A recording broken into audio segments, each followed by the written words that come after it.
तो देखिए 80 में से 80 का दावा समाजवादी पार्टी भी कर रही है, भारतीय जनता पार्टी भी कर रही है, लेकिन किसको मिलेगी कामयाबी, इसी पर करेंगे चर्चा। सबसे पहले जोरदार तालियां बजाइए कन्नौज के लोग अपने लिए। सवाल आपसे भी लेंगे, आपके मुद्दे जानेंगे और साथ ही हमारे साथ जो मेहमान मौजूद है उनसे भी आपका तारुफ मैं करवा दूं। हमारे साथ है राजपाल कश्यप जी, एमएलसी है समाजवादी पार्टी के। बहुत बहुत स्वागत है सर आपका। इसके अलावा हमारे साथ है उमेश यादव जी, प्रवक्ता है सुहेल देव भारतीय समाज पार्टी के, और साथ ही संजय राणा हमारे साथ है, राजनीतिक विश्लेषक है। इनसे भी बातचीत होगी, लेकिन सबसे पहले जनता का रुख कर लेते हैं और सवाल यहाँ के लोगों के मन में क्या है जरा खड़े होइए और बताइए कि क्या इस बार मुद्दे आप लोगों के उठे। हम लोगों का सबसे बड़ा मुद्दा है यहाँ विकास का। जब से भारतीय जनता पार्टी की सरकार आई है यहाँ पे कोई भी विकास नाम पे जीरो है, सिर्फ जीरो। विकास के नाम पर जीरो है। कितना विकास हुआ है यहाँ पर? खड़े हो जाइए। विकास हुआ है कानून व्यवस्था के नाम पे। यहाँ के सांसद जी तहसीलदार को थप्पड़ मार के विकास कर रहे हैं, बड़बोलेपन से विकास कर रहे हैं। आलू ठप पड़ा हुआ है, मक्का प्लांट बंद है, सोलर प्लांट बंद है, मेडिकल कॉलेज का कार्डियोलॉजी बंद है, कैंसर अस्पताल की कोई ओपीडी नहीं है, पैरामेडिकल को सपोर्ट नहीं है, एक नहीं है। आप जहां जाएंगे सब सवालों की एक लंबी चौड़ी फहरिस्त है इनके पास। क्या इस बार यहाँ कन्नौज के लोगों के मुद्दे क्या है जरा बताइए। कन्नौज के लोगों के मुद्दे सब इस भाजपा की सरकार में पूरे हो चुके हैं। जो भी योजनाएं चल रही हैं महत्वपूर्ण योजनाएं हैं। विकास उन्हें नहीं दिखेगा जिनका विकास सिर्फ परिवार के लिए होता था, जो अपने परिवार के लिए करते थे। उन्हें प्रदेश का विकास नहीं दिखेगा, जिले का विकास नहीं दिखेगा। उन्हें विकास दिखेगा सिर्फ अपने परिवार का दिखेगा, अपनी एक जो परिवारवाद की बात करते हैं उनको विकास जमीन पर नहीं दिखता है। जो परिवारवाद की बात करते हैं, देखिए राजपाल जी आप पर सवाल ये, हालांकि सवालों की लंबी चौड़ी फहरिस्त भी है। अभी बीजेपी के मौजूदा सांसद आएंगे सुब्रत पाठक जी, तो उनसे हम सवाल का जवाब लेंगे। इस वक्त हमारे साथ उमेश जी भी मौजूद हैं, उन्हीं के सहयोगी है सुभाषपा के। लेकिन उससे पहले जो परिवारवाद की बात करते हैं, जो परिवारवाद के नाम पर सालों साल जिसने यहाँ पर राज किया, अब उनको कैसे दिखेगा 5 साल में क्या विकास हुआ या फिर 10 सालों में केंद्र की सरकार ने क्या किया? देखिए उनको मैं बताना चाहता हूँ और आपके चैनल वालों को भी बताना चाहता हूँ, जहां आप खड़ी हैं, जिस पार्क में आप डिबेट करा रही हैं, वो पार्क भी माननीय अखिलेश यादव जी का बनवाया हुआ है। और यहाँ जहां जिधर जिस सड़क से, चाहे बीजेपी वाला चले, चाहे समाजवादी वाला चले, चाहे बीएसपी वाला चले, चाहे कांग्रेस वाला, जिस सड़क से गुजरेगा वो समाजवादी। तो 1998 से आप थे, सुपड़ा साफ कैसे हो गया यहाँ पर? देखिए दूसरी बात, आज ही के दिन देश में पुलवामा हमला हुआ था जिसमें 40 जवान शहीद हुए थे। कन्नौज तिरवा का भी एक ग्राम अजान निवास जवान था प्रदीप यादव, उसकी याद में एक कहीं कोई चीज गांव तक में बनाने का काम नहीं किया। ये तो इनका सेना के प्रति प्यार दिखाई पड़ रहा है। अच्छा, इतना आप जो गिना रहे राजपाल जी, पहले सुन लीजिए। इतना जो आप लोगों ने काम किया 1998 से, तो आप ही लोग रहे लगातार यहाँ पर, तो 19 में कैसे आपका सुपड़ा साफ यहाँ से हो गया? फिर 10 साल से तो बीजेपी वाले भी हैं, उनसे पूछिए। हम आएंगे तो मैं उनसे पूछूंगी, ठीक है? अच्छा जल्दी पूरी थोड़ा सा टाइम दे दीजिए, मैं काम बता दूं। मैं दूर के देश के नहीं बता। अभी तो शुरू हुआ है राजपाल जी, अभी तो शुरू हुआ है, अभी तो 1 घंटा हम लोग को बातचीत। एक मिनट में बताए दे रहे हैं। 1 मिनट में पैरा मेडिकल कॉलेज की स्थापना 228 करोड़ से हुई।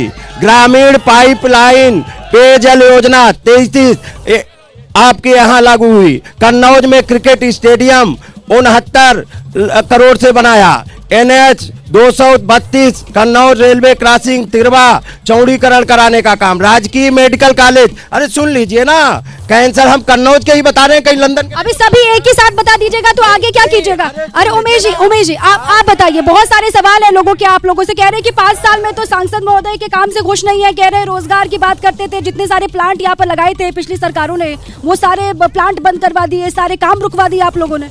देखिए, कन्नौज की सुधी जनता ने समाजवादी पार्टी के राष्ट्रीय अध्यक्ष मुलायम सिंह जी को मौका दिया, उनके पुत्र को 3 बार मौका दिया, उनकी पुत्र वधू को मौका दिया।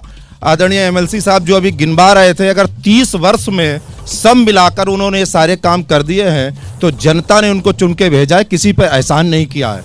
पहली बात तो ये कहना चाहूँगा, कार्य विकास की सड़कों का गिनाने का नहीं है, आपने डेवलपमेंट को किस तरीके से दिशा दी, मैं आपको बताता हूँ। चलिए छोड़िए, आप पिछली सरकारों का छोड़ दीजिए, अपनी जो बीजेपी की मौजूदा सांसद जो रहे सुब्रत पाठक, क्या फिर मौजूदा सरकार में एक काम बता दीजिए बहुत बड़ा, सबसे बड़ा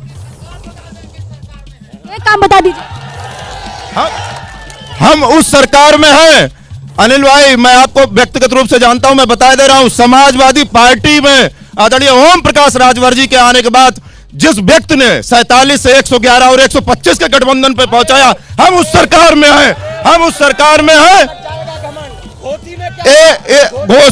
घोसी में जो व्यक्तिगत प्रत्याशी की हार हुई, में क्या हुआ? घोसी में इनसे पूछे क्या लिया? घोसी में भी तो ठेका लिया था। घोसी में क्या? घोसी का क्या हो गया? घोसी एमएलसी साहब, अभी 2019 में क्या हुआ और 2024 में क्या होगा? घमंड तो आपका है। हो जाएगा, इनका भी घमंड ठीक हो जाएगा जो सत्ता की मलाई खाने गए। ये अपने बेटे का तो विकास कराना चाहते हैं। ओम प्रकाश राजभर अपने बेटे को राज्यसभा एमएलसी बनाना चाहते, लेकिन राजभर का आरक्षण नहीं मत देना चाहते। आरक्षण की बात कर रहे हैं ये। इस भारतीय राजनीति में देश आजाद होने के बाद समाजवादी पार्टी के मुखिया सैफई परिवार से बड़ा 47 लोग लगातार पदों पे हैं। ये परिवारवाद की बात करते हैं। संजीव जी, दोनों में कौन आपको मजबूत दिख रहा है? और इंडिया वर्सेस जो एनडीए की लड़ाई चल रही है उत्तर प्रदेश में, उसमें तो अखिलेश की परेशानियां बढ़ती ही जा रही है। स्वामी प्रसाद मौर्य ने खुद वो इस्तीफा दे दिया महासचिव पद से। उसके बाद पल्लवी पटेल ने भी आज राज्यसभा के उम्मीदवारों के चुनाव से दूरी बना ली। देखिए, जहाँ तक चर्चा हम करते हैं कि इंडी अलायंस का, तो देखिए इस अलायंस का कोई औचित्य नहीं है। जहाँ तक बात हो रही है उत्तर प्रदेश की, तो उत्तर प्रदेश में आप देखेंगे कि समाजवादी पार्टी हो, कोई विपक्ष पार्टी, सबसे बड़ी विपक्षी पार्टी है, लेकिन इनके पास आज जनता के लिए एक एजेंडा नहीं है जो जनता के बीच लेके जाए। अब बताइए, इस डिस्ट्रिक्ट को बने हुए 24 साल हो गए, इस डिस्ट्रिक्ट को बने हुए 24 साल हो गए हैं। 24 में से 1999 से ये एमपी है, और डेवलपमेंट क्या आप देख सकते हैं, इस देश का विकास हुआ है। देखिए, यहाँ पे कन्नौज जो है परफ्यूम के लिए फेमस है, परफ्यूम उद्योग के लिए फेमस, सबसे पुराना शहर है, लेकिन इस पुराने शहर का जो उद्योग है उसको डेवलपमेंट करने के लिए दीपा कोई काम नहीं किया गया है। उसको अगर उससे आप कह रहे हैं कि पिछली सरकारों ने 1998 से लेकर के अभी तक कोई काम नहीं किया। क्या सवाल है? किससे सवाल है आपका? खड़े होइए, किससे सवाल है आपका? जी, सवाल किससे? मेरा सवाल है कि इनसे मांगा था हमने रोजगार और इन्होंने दे दिया नून तेल चना। रोजगार मांगा था लेकिन नून तेल चना दे दिया। उठिए, खड़े होइए। क्या सवाल है? किससे सवाल है आपका? क्या सवाल किससे है आपका? अरे सवाल बीजेपी से वालों से। ये कुछ नहीं किया, आज तक किया ही नहीं कुछ उन्होंने। 0 पॉइंट किया अभी तक। 5 साल में है। अभी सुब्रत जी हमको ज्वाइन कर चुके हैं, उनसे पूछेंगे। वो कह रहे हैं कि 5 साल में कुछ नहीं किया बीजेपी की सरकार ने। पीछे आप खड़े हुए, क्या नाम है आपका? बच्चा मिश्रा जी, बताइए क्या सवाल, किससे सवाल? मेरा इनसे सवाल ये है कि पीडीए की बात करते हो, यहाँ पर मेडिकल कॉलेज का बोर्ड तोड़ दिया, हम जो कि बाबा भीमराव अम्बेडकर के नाम पे था।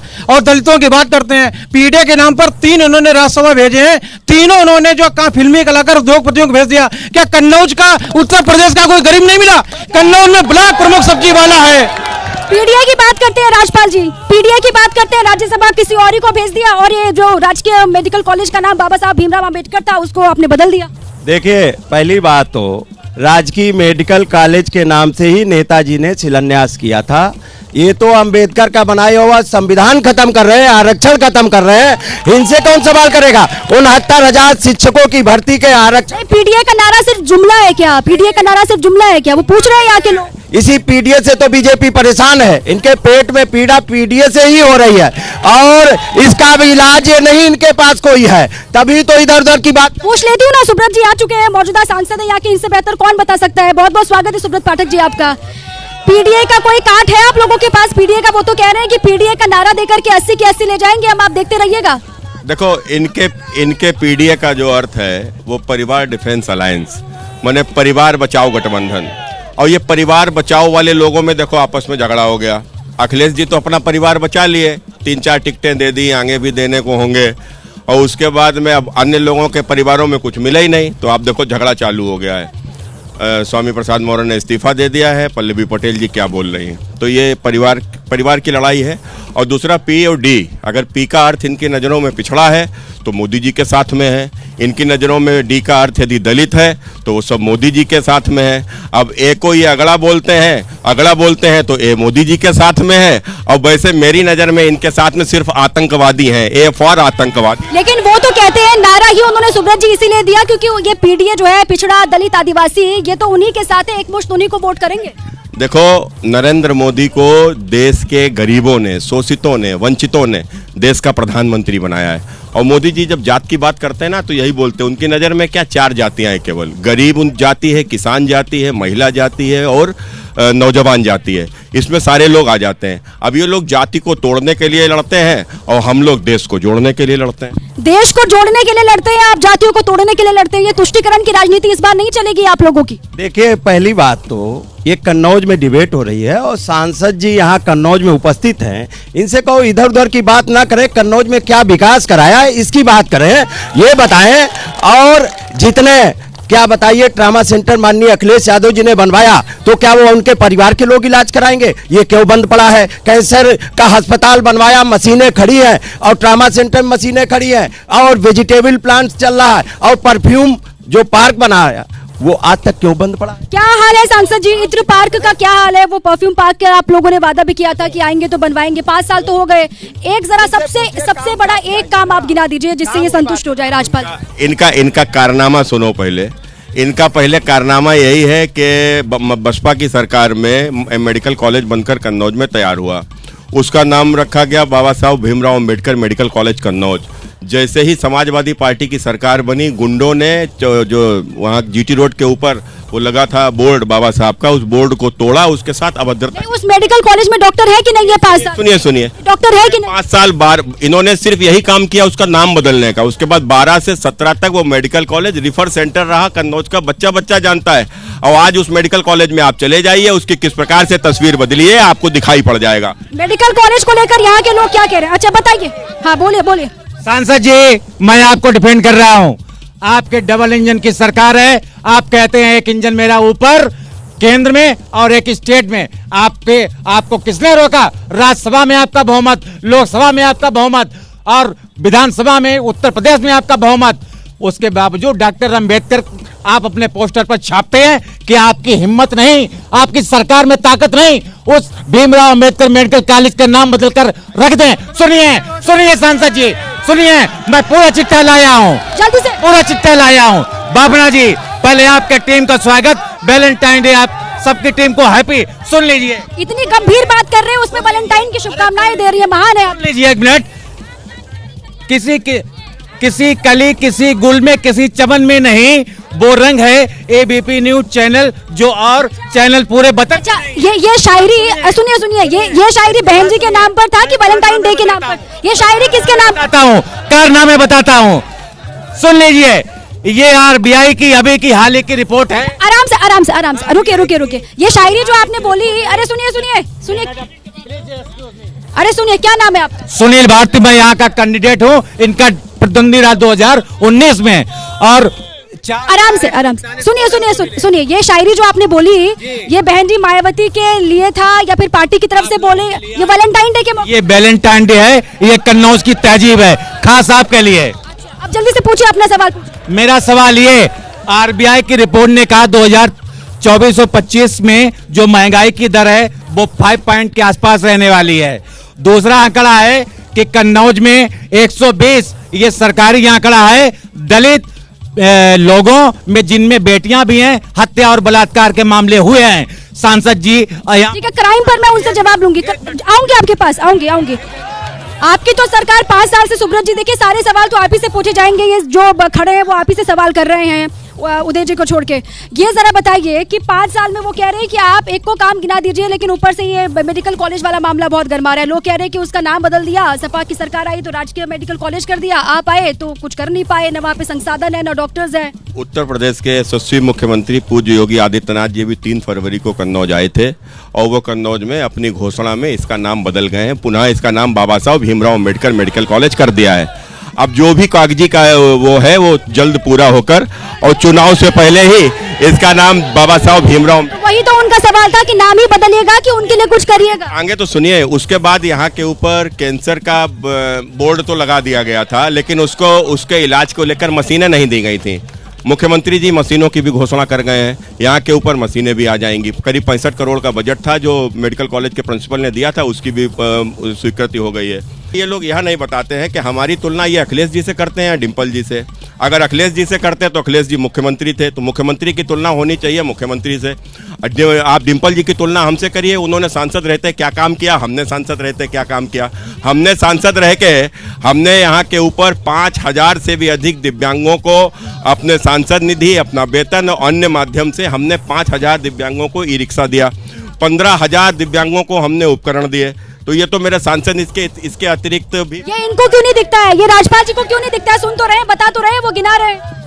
कोई काम नहीं किया, कह रहे दिव्यांगों के लिए किया है उन्होंने। दिव्यांग का विद्यालय बना खड़ा है, आज तक नहीं चालू हो पाया। माननीय अखिलेश यादव जी ने बनाने का काम किया था। आप ये क्या बात करते हो? आप ये मैं काम बताए दे रहा हूँ। ये वेजिटेबल प्लांट्स बनाया, इत्र पार्क, जो कहते थे वन डिस्ट्रिक्ट वन प्रोडक्ट, लेकिन माननीय अखिलेश यादव जी ने इत्र पार्क बनाया कर, वो आज तक बंद पड़ा है। वो आज तक बंद। इन्होंने अभी मुख्यमंत्री जी को बुलाया था, अरे जितनी योजनाएं माननीय अखिलेश यादव जी ने चलाई थी, मंडियां बनी है, आलू की मंडी बनी है, और आपके जितने किसान बाजार बना है, काऊ मिल्क प्लांट बंद बना, ये सब चल रहा है, ये सब बंद है यहाँ पर। नहीं, गाय का नारा केवल देते, काऊ मिल्क प्लांट माननीय अखिलेश यादव जी ने बनाया, इनके जमाने में बंद हो गया, लोग बेरोजगार हो। ये सारे क्यों बंद कर दिया? इसका फायदा पार्टी को थोड़ी ना मिलना था, ये तो कन्नौज की जनता को मिलता, फिर आपने सब बंद कर दिया। सुब्रत जी, भारत सरकार, नरेंद्र मोदी देश के प्रधानमंत्री सन 2014 में बने। 14 के बनने के उनके प्रधानमंत्री बनने के बाद में उत्तर प्रदेश को पैसा दिया गया, वो पैसा से कन्नौज में आकर योजनाएं शुरू हुई। नंबर एक बात। नंबर दूसरी बात कि ये जो काऊ मिल्क प्लांट यहाँ आया था, क्या कोई सर्वे हुआ था यहाँ कितनी गायें हैं? काऊ मिल्क प्लांट यहाँ के ऊपर आया, क्या उसको कोई फंड दिया गया या चलेगा कैसे? काऊ मिल्क प्लांट अगर लगना था तो ये कायदे से बुंदेलखंड में लगता, जहाँ के ऊपर गायें हैं, तो वहां पर लगता तो उसका गाय का दूध आता। यहाँ पर जब गायें नहीं है तो उसका दूध कहाँ से आएगा? एक बात। और उसके बाद में, लेकिन अभी उसको फंड हमारी सरकार दे रही है, इसको हम चालू कराने जा रहे हैं। अच्छा, चिप्स फैक्ट्री का भी चिप्स फैक्ट्री का भी आप लोगों ने ऐलान किया था पिछली सरकार में, वो लग गया क्या? देखिए, हम लोगों ने यहाँ के ऊपर औद्योगिक पूरा शहर यहाँ के ऊपर बचा रहे हैं, उसमें तमाम चिप्स वाले भी आएंगे, उसमें अन्य इंडस्ट्रियां भी आएंगी। अभी तुरंत देखो, एक यहाँ के ऊपर हम लोग बायोगैस की इंडस्ट्री एक लेकर आए हैं, जो कि 15 एकड़ में हमारे। लेकिन सुब्रत जी आ रही हूँ आपके पास। आप चुनाव 5 साल तो बीत गए ना सर, 5 साल बीत गए, लोग पूछ रहे हैं कि 5 साल में नहीं कर पाए, चुनाव का वक्त है इसलिए बोल रहे हैं कि ये करेंगे वो करेंगे। किससे सवाल है आपका? देखिए, मेरा भारतीय जनता पार्टी से सवाल है कि अभी उम्मीद थी कन्नौज की आवाम को, जैसे ही कार्यक्रम लगा कि मुख्यमंत्री जी कन्नौज, जल्दी से सवाल पूछे। सवाल आप मेरी बात सुन लें, तो कन्नौज को अगर कुछ बजट मिला होता, कन्नौज की आवाम की तरफ से हम लोग जानना चाहते हैं आखिर क्या बजट में कन्नौज को दिया जो कन्नौज का भला हो। क्या करते हैं? मैं कुछ नहीं, बस खेती किसानी करता हूँ। खेती किसानी करते हैं। कन्नौज को क्या मिला? हाँ, उठिए खड़े होइए। किससे है सवाल आप? मेरा सवाल माननीय सांसद जी से है। मेरा सवाल यह है कि इन्होंने ये बोला है कि मोदी जी के साथ दलित है, डी का अर्थ दलित बताया और बोला कि मोदी जी के साथ है दलित। मैं आज पूछना चाहती हूँ इन लोगों से कि ये सिर्फ इतना बता दें कि हाथरस की बेटी आज भी न्याय मांग रही है, बंजारा समाज का। इसका मैं जवाब दूंगा। ये बताइए, कन्नौज के ग्रामीण में हैंडपंप तक नहीं है, आप जाइए। पानी की समस्या के यहाँ पर अलग अलग जातियों का जिक्र किया जाता है चुनाव के वक्त में, लेकिन उन जातियों के लिए सरकार ने क्या किया है, ये सवाल लोग पूछ रहे हैं। पीडीए का नारा यहाँ पर दिया गया है समाजवादी पार्टी की तरफ से भी, और तमाम अलग अलग जातियों का जिक्र बीजेपी भी करती है या फिर सरकार की ओर से भी किया जाता है। मेरे सपा से क्वेश्चन है जल्दी से कि सपा वाले कल माननीय इनके अखिलेश यादव जी ने इटावा में एक मंदिर का शिलान्यास किया, और जबकि भव्य राम मंदिर का निर्माण हुआ और भी बहुत से मंदिरों के कार्य हुए, खुद कन्नौज में इनके कोषाध्यक्ष केस खान ने पुजारियों को मारा सरकार में, तब ये कहाँ थे? ठीक है, इटावा में मंदिर बन रहा है, वहाँ गए, लेकिन प्राण प्रतिष्ठा का न्योता मिला, वहाँ नहीं गए। किससे सवाल? मैडम, जो अभी बहन जी ने, सपा की एक बहन जी हैं, उन्होंने कहा कि बंजारा समाज के लिए, माननीय सांसद जी ने पहली बार बंजारा समाज की बात सदन में उठाई और उनके एसटी के आरक्षण की बात रखी। और सपा की सरकार में, समाजवादी पार्टी की सरकार में मैं खुद उसी जात से हूं, बंजारा समाज के लोग, अब मुस्लिमों का झगड़ा हुआ, अब बंजारा समाज के ऊपर भयंकर मुकदमे लिखे गए। और मेरा एक सवाल राज्यपाल जी से, ये सो है कौन बनेगा प्रधानमंत्री? इनसे पूछे, इनका प्रधानमंत्री कौन बनेगा? प्रधानमंत्री का चेहरा कौन है? बहुत मौजूद सवाल। किससे सवाल? हमारा सवाल पूछने से पहले सांसद हमारे कन्नौज जिले को धन्यवाद बधाई देना चाहता हूं, जिन्होंने ये स्वीकार किया मेरा जिसके बराबर औकात है उसके बराबर विकास गिनना चाहिए। उन्होंने खुद स्वीकार कर लिया, राष्ट्रीय अध्यक्ष अखिलेश यादव से हम पीछे हैं, मुख्यमंत्री के बराबर। आप उठिए, किससे है सवाल? हमारा समाजवादी पार्टियों के लोगों से कहना है कि विकास की बात करते हैं, आज देखिए माननीय मोदी जी ने, योगी जी ने 2014 में संकल्प लिया सबका साथ सबका विकास। आज इस ब्लॉक में 8 समाज के 8 ब्लॉक प्रमुख हैं और कम से कम मोदी जी ने, योगी जी ने कम से कम अपने क्षेत्र में जाके देखें, जो गरीबों दलितों के छपरे हटा के उन्होंने भव्य मकान दे दिया।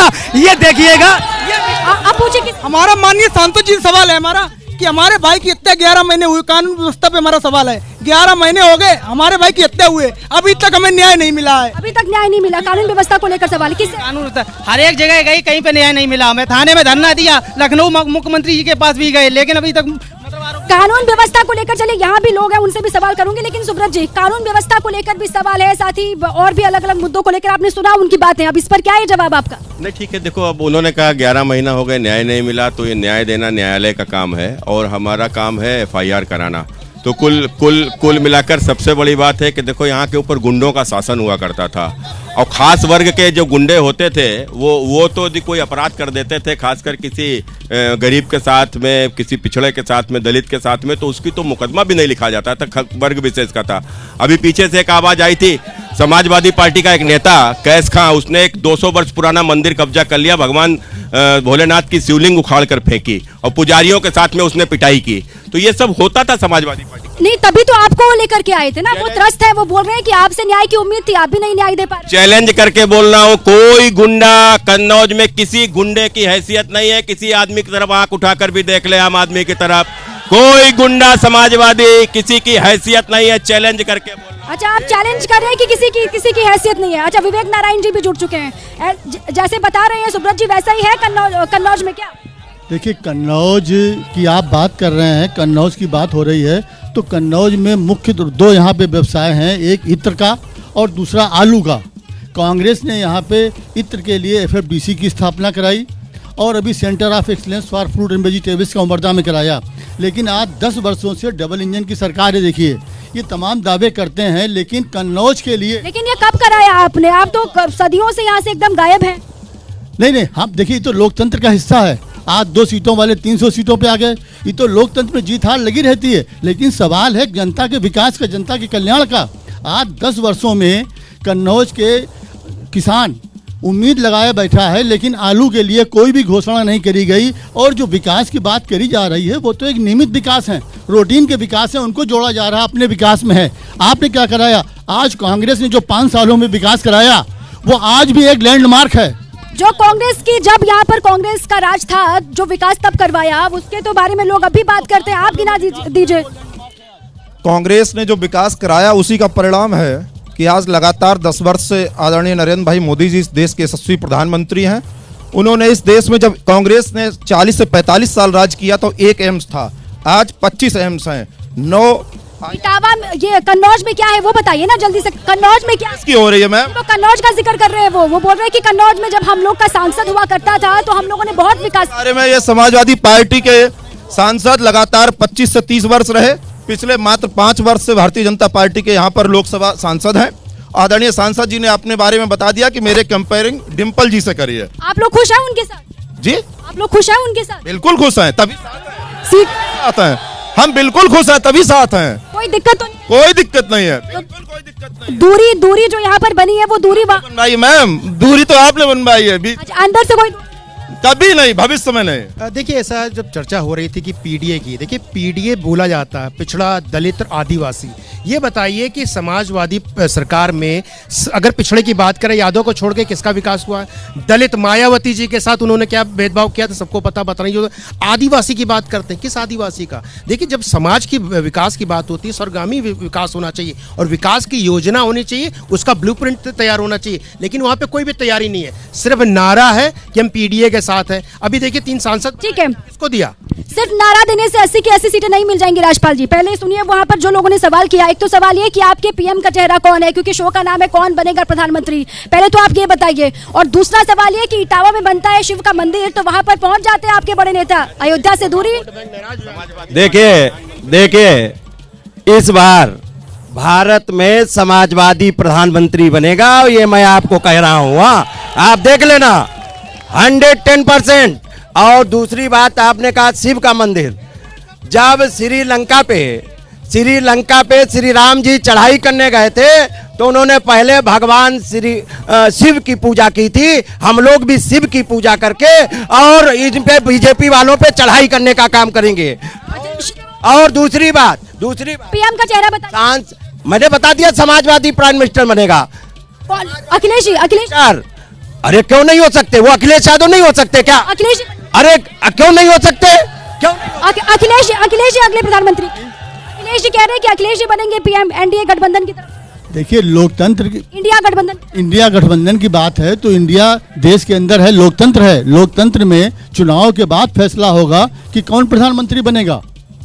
यही लोकतंत्र की परंपरा की बात है। ये पहले से अनाउंस करने की बात यहाँ पे नहीं है। बात है जब हम जीत के आएंगे उसके बाद जो सांसद हमारे चुन के आएंगे उनका बहुमत निर्णय करेगा कि प्रधानमंत्री कौन बनेगा। ठीक है, यहाँ पर लोगों के सवाल हो रहे हैं, जल्दी से उठिए और पूछिए जल्दी। मैं कहना चाहूंगी, समाजवादी वाले लगातार एक ही बात कह रहे थे कि बाबा साहब अमर रहे, तो बाबा साहब किसी एक के नहीं है, बाबा साहब पूरे भारत के हैं। और कान खोल के सुन लीजिए, बाबा साहब किसी एक के जो निंदनीय घटना करी ना समाजवादी पार्टी वालों ने, बाबा साहब की होर्डिंग को तोड़कर उसमें मूतने का काम, उसको तोड़ने का काम, वो गलत किया, उसका खामियाजा भुगतना पड़ेगा। मुझे सांसद जी से ये पूछना, और भाजपा के जो लोग कह रहे हैं कि ये लूट होती थी, ये मंदिर को तोड़ दिया, पुजारी को मारा, जल्दी पूछिए उनके खिलाफ क्या कार्रवाई की? कैलाश जी यहाँ पर बीजेपी के विधायक मौजूद हैं, जल्दी से इन सवालों का जवाब। जल्दी से, वक्त कम है कैलाश जी। देखिए, अभी राज्यपाल कश्यप जी पीडीए की बात कर रहे थे। मैं राज्यपाल जी से कहना चाहता हूं कि माननीय अखिलेश जी 2012 से 17 तक उत्तर प्रदेश के मुख्यमंत्री रहे। 85 पीसीएस की नौकरी में 55 अपने ही समाज के लोगों को लगाया ब्लैंक कॉपी जमा के, और 35,000 से ज़्यादा पुलिस में भर्ती अपने ही समाज को आगे किया। और नारा देते हैं पीडीए का, खड़े हो। मैं आदरणीय सांसद जी हमारे कन्नौज के जो है, मैं इनसे सवाल करना चाहता हूं, क्या तहसील में घुस के तहसीलदार को मारना ये कहाँ आ गए? चौकी में घुस के थानेदार को मार रहे हैं, जबरदस्ती जो है वहाँ पर उनको, मतलब वहाँ से जबरदस्ती मुलजिमों को छुटा लिया जाता है। मेरा सवाल आदरणीय सुब्रत पाठक जी से है कि कन्नौज के मानपुर के रोड का बजट इन्होंने पास किया था, वो रोड अभी तक क्यों नहीं बनी? ठीक है, रोड क्यों नहीं बनी अभी तक? और सुब्रत जी, वक्त कम है, आखिरी में आप ये आश्वस्त कीजिए यहाँ के लोगों को कि क्यों दोबारा से वो बीजेपी को चुने, बहुत जल्दी से, संक्षिप्त में सर। समाजवादी पार्टी के अध्यक्ष हमें पूछ रहे थे तहसीलदार को मारने वाला विषय, तो ये सबसे पहले बता दें, नीरज मिश्रा की हत्या अखिलेश यादव ने क्यों कराई? ये नीरज मिश्रा की हत्या क्यों कराई इन्होंने? और उसके बाद में और इन्होंने अखिलेश यादव के समय पर जांच करवाते, आपकी सरकार है, क्यों नहीं जांच करवाते? अरे भैया, तो आप जांच करा लो ना, कहाँ था आप तहसीलदार? अखिलेश यादव ने हत्या कराई। अच्छा, ठीक है, सरकार है, क्यों नहीं? ठीक है, सुब्रत जी, आप वापस आ रहे हैं कि नहीं आ रहे हैं? हत्या अखिलेश यादव ने नीरज मिश्रा की कराई, बच्चा जानता था, पिता उनके मुख्यमंत्री थे, मामला गड़बड़ कर दिया गया, ठीक है। और उसके बाद यहाँ के ऊपर डिम्पल को निर्विरोध सांसद चुनाया गया, एक समाजवादी पार्टी के नेता के घर अपहरण करके रखा गया। बिल्कुल ठीक है, आरोप प्रत्यारोप का दौर लगातार जारी है। देखिए, दोनों के अपने अपने दावे हैं, वक्त की कमी है, बीजेपी के अपने दावे, सुब्रत जी को आपने सुना, और समाजवादी पार्टी और साथ ही विपक्षी दलों के अपने दावे, और इसी बीच में लोगों के भी अपने अपने सवाल हैं। और इससे आपको अंदाजा लग गया है कि कन्नौज की हवा किस तरीके से अब यहाँ पर लगातार आगे बढ़ रही है लोकसभा चुनाव को लेकर। सामने चुनाव, और ऐसे में यहाँ के लोगों का मूड आपने जाना।